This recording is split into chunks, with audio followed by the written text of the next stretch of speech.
Hello, everyone. My name is Amrita Sandhu, and I'm a registered clinical counselor. And today we're going to talk about what to do if you're always fighting with your significant other. Now, there's so many different types of resources and approaches you could take for this, but I feel like it really comes down to these five things if you want to course correct and change the trajectory that you feel like things might be headed in. Number one, do a little bit of emotional detective work.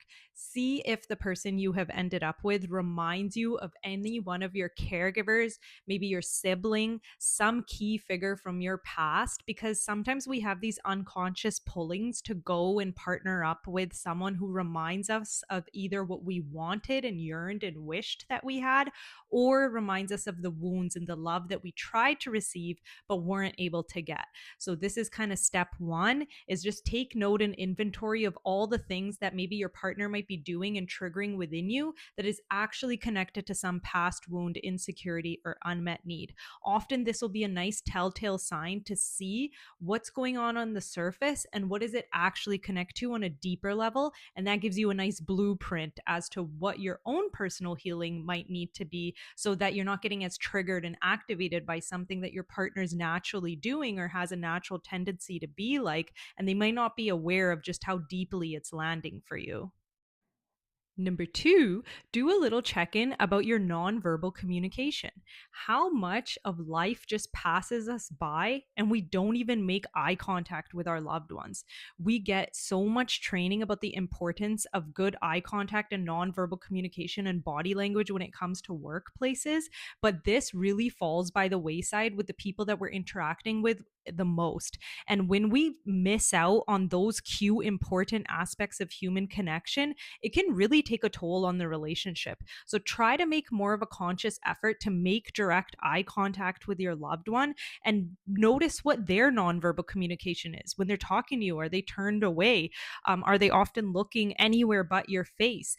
This is often maybe a little bit of communication as to what their inner feelings are, and maybe could also just be a little tweak that you do that can make a world of difference. Now, of course, like I mentioned in the first step, usually there's some bigger foundation work that needs to be done in order to start using the topical superficial fixes to make some change, but it is just an important piece of the puzzle as well.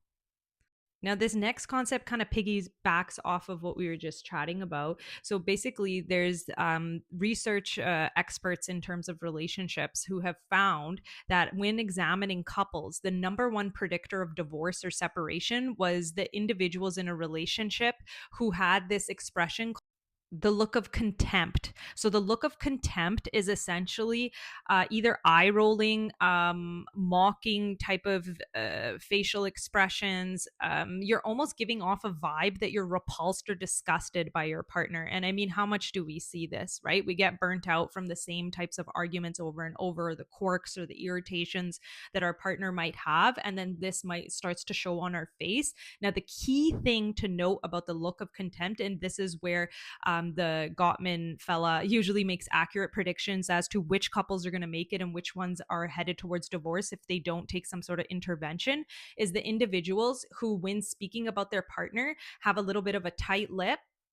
I can't exactly do it, but and one of the sides of their lip curls upwards. So it's almost like this snarl, like this subtle snarl, but also disgust and a look of contempt for who the person that you're supposed to be in love with. But of course, we know love is not all fairy tales and roses and rainbows and butterflies. It's actually very layered and complex. And there's a lot of things that go into how our relationships end up being the way that they are. So let's say you've done these first two steps. Now we can move on to step three. And that is the importance of really looking at what is the pattern that is occurring in our fights. Now, usually we might be fighting about different things on the surface, but we can dial them back and trace them back to these common themes. Usually there's like two or three common themes that occur in a relationship where there's fighting going on. So we can, in order to do this, just kind of running through a checklist of, am I feeling neglected? reflected? Is what's this person triggering for me? What emotion are they making me feel on a deeper level? What childhood wound is it connecting to? So anything in terms of not feeling fully loved, safe, accepted, or like you belong, or that there's a lack of attention or attunement. As we all know, at the beginning part of a relationship, all those boxes are usually getting checked off, and then they can fall by the wayside and things can go awry when people get too comfortable or when other life things start happening. Of course, having children, financial stress, health issues, all these things factor into the way that a relationship is functioning. So it's important to just kind of run through that checklist and just to see what are the patterns, what are the themes, what do they trace back to at their core. And then you can go in and resource and really just kind of put pen to paper and be like, okay, what's the strategy here? What are the solutions? What needs to change? Number four, communication. This is huge. Here's this quote that I absolutely love, and what a game changer it is to when you're thinking about your relationship or any relationship for that matter. Uncommunicated expectations are premeditated resentments. Uncommunicated expectations are premeditated resentments. So sometimes we have this presumptuous attitude that they're just supposed to know.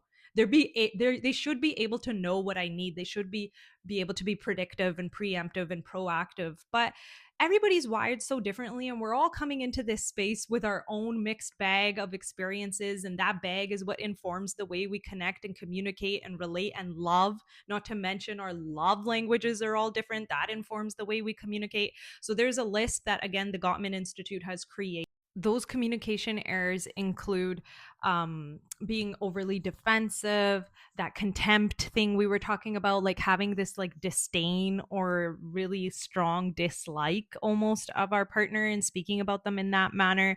Also, stonewalling, another form of talking about that is silent treatment. And then maybe criticism. So being overly critical, that all these things are just natural when you're sharing your life with someone. And like I mentioned, there's other stressors going on. It's really, really easy to go into that direction in terms of your communication style. And so the antidotes to a lot of this is to do your own inner work, but also to use more I statements, try to have good coping and regulation strategies so that you're not as reactive and angry, because essentially it's your primitive part of the brain that takes over when someone's triggering you. And then usually the tendency is to either withdraw, flight, or to go in an attack, fight mode. So it's really important to just be on top of that and have good strategies to prevent that and to strengthen the communication between the two of you. This next thing, let's just call it 4.5. Stop texting your partner. I know that sounds so weird, but we are not wired to be communicating through text. Now, essentially, what texting is, it's our stream of consciousness. The way that words would pause and hit a certain part of our brain before it leaves our mouth, it's not going through that filter when we're texting. So, how many times, and I know you've all experienced this, have you gone on that tirade of venting and yelling and swearing? Well, not yelling, but text yelling and swearing and really just chewing out your partner and cussing them out. And then afterwards, you read it back and you're like, huh, I went a little too heavy there. So we're not meant to be texting, especially when it comes to when we're emotional. So either switch to voice note or wait till you're in person to have important conversations. And if you are in a fight, walk away. This is the hugest thing when it comes to communication. And if there's fighting going on, and I cannot stress this enough, it is a skill. It is something very challenging to master and to be able to do. It takes a lot of strength and ability to be vulnerable, to be the one to walk away. Of course, you don't like storm off. You let your partner know, like, hey, let's try the walking away thing, so that it's just not adding to these communication errors. And when it comes to texting, just don't do it. We're not meant to be communicating that way. There's not enough of a pause. And it really is just our thoughts that we probably would use differently if, when they're coming out of our mouth. We'd communicate differently. So that's all I have to say about that. Last but not least, the most important of all, take analysis and note of if you are placing way too much expectation and value and pressure and weight on your relationship to be the thing that makes you happy. You know that saying, don't put all your eggs in one basket? Cliches are a cliche for a reason. It's because they're tried, tested, and true. And I really think when it comes to our society, especially Western society, we really place way too much value on the idea of a partner to make us happy. And we make marriage and relationships and intimacy such a huge piece of the pie of life.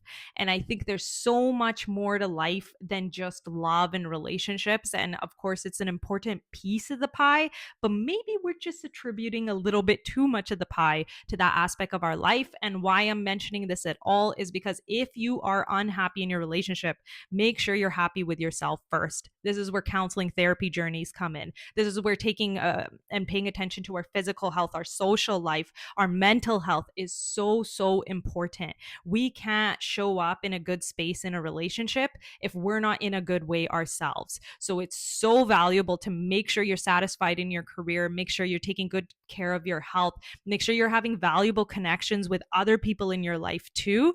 It's unfair to your partner to be expected to be your end all and be all, and to be the antidote to all your traumas and your needs, and vice versa is very appropriate too, and very true as well. And so much of the time we lose ourselves when we go into a partnership, or we even go into it with the expectation that, okay, this is my other half, this is my happily ever after. But the reality is we have to create our own happy every single day. Our happiness is our own responsibility. So those are my 5 ideas for how to heal when a relationship is headed into a little bit of a dicey space. And I hope you enjoyed this video. As usual, thank you for watching. See you next time.